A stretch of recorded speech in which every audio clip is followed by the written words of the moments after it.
Well, hello, Woodridge family. I'm looking forward to connecting with you again this weekend.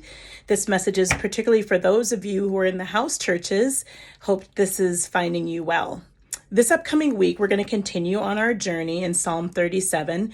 And this week, I will be focusing on verse 3. And verse 3 essentially says, trust in the Lord and do good, right? Dwell in the land, and some translations say feed on his faithfulness, befriend faithfulness, but some also say cultivate faithfulness. And so this week we're going to be focusing on what it looks like to cultivate or to develop faithfulness. What does it look like for us as believers to, in the midst of whatever situation we're in, when we feel like life is not what it ought to be, as I said a couple weeks ago, when we feel like bad things are happening to good people and good things are happening to bad people, and we're wondering where God is in all of it, there are some commands and some demands as we look at these first 5 verses of Psalm 37 that talk with us about kind of 5 primary points to keep ourselves from, 1, being flustered, angry, overwhelmed, fixated on the negative things that happen, but also call us to really guard our hearts so that we don't wind up being envious of those things when it seems like people who are bent on doing wrong things are actually, looks like when they're flourishing.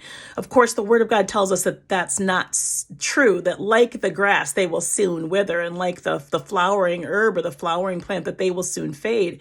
But what do we do in the meantime? What do we do as we're waiting to trust God? What do we do as we're waiting for God to be faithful? Well, as I preached 2 weeks ago, and also will be preaching this weekend, the Word of God is calling us to do some things. And one of those things is to cultivate or feed on his faithfulness. That means rather than feeding on the things that we see, the things that are coming from the news, the negativity, gossip, frustration, the other things that the enemy wants us to fill ourselves with, we want to talk about what it looks like to cultivate faithfulness. What does it look like for us to stay focused and having our eyes set on cultivating faithfulness?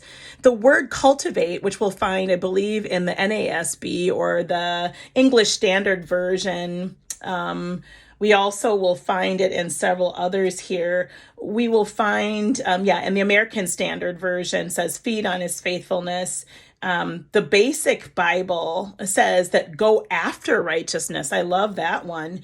One Common English Bible with the Apocrypha says farm faithfulness. So whether we're talking about cultivating or farming or feeding on faithfulness, all of it gives this understanding and idea that we've got some work to do. Whether we're going to feed on faithfulness, we've got to pick it up and we've got to eat that word. Whether it's farming it means that we've got to till the soil of our hearts. If we're talking about cultivation, we know that to build or to plant any good thing that's going to have life, we've got to nurture it. We've got to give it the right soil. We've got to give it the right conditions in order for it to grow.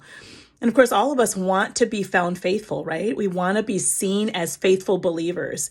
And so this week, as we think about what it means to cultivate or to farm or to feed on faithfulness, all of those things, as we think about it, all require that we partner with God in doing this work. And so as you consider the 5 questions that I'm going to send you, and as you consider what we'll be preaching about and talking about this weekend, I want you to think about what it looks like for you in the season that you're in, whether it's a high season or a challenging season. What does it look like for you to pursue, to feed on, to cultivate, and be a partner with God in being a faithful believer? Knowing that God is always faithful, what does it look like for us to join him in that partnership? So looking forward to connecting with you all. I hope that you are doing well, and I hope that you enjoyed this week's message and questions. Looking forward to being a partner with you and continuing to live out Psalm 37.